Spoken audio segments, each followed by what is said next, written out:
जय मां Saraswati recording studio Teliya हाट।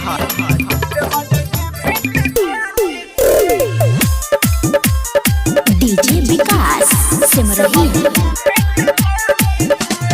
सिंगिंग बाय लखन लाल सिंह विकास प्रेमी।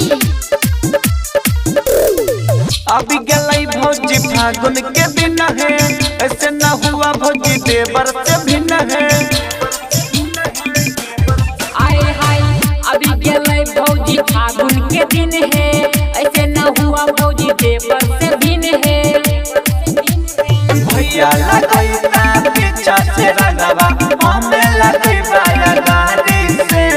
अब ये भौजी तू चली रंगा बहिले, देवर के पीछा गाड़ी से।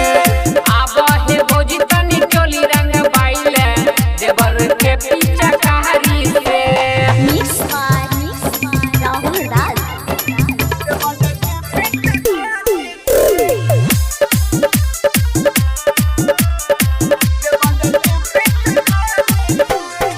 पहले तू ही हमारा चाहो खियल में, लगबे रंग भौजी गोडे गोडे गल में। धोरी में रंग ढारता है भौजी, अब होली पूरे एक साल में। पहले तू ही हमारा अच्छा हो ख्याल में, लगबे रंग भौजी गोरे गोरे गाल में। डोरी में रंग ढारता है भौजी, अब छे होली पूरे एक साल में। नहीं करता रियत सन दहिया पर रंग पूजल छे पुजारी से।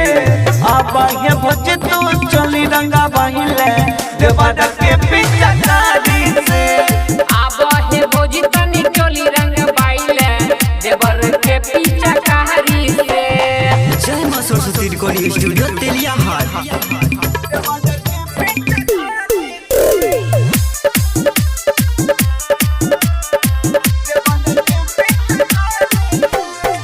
करन फल भौजी हमर पलन है, लखन विकस के बदला तू मन है।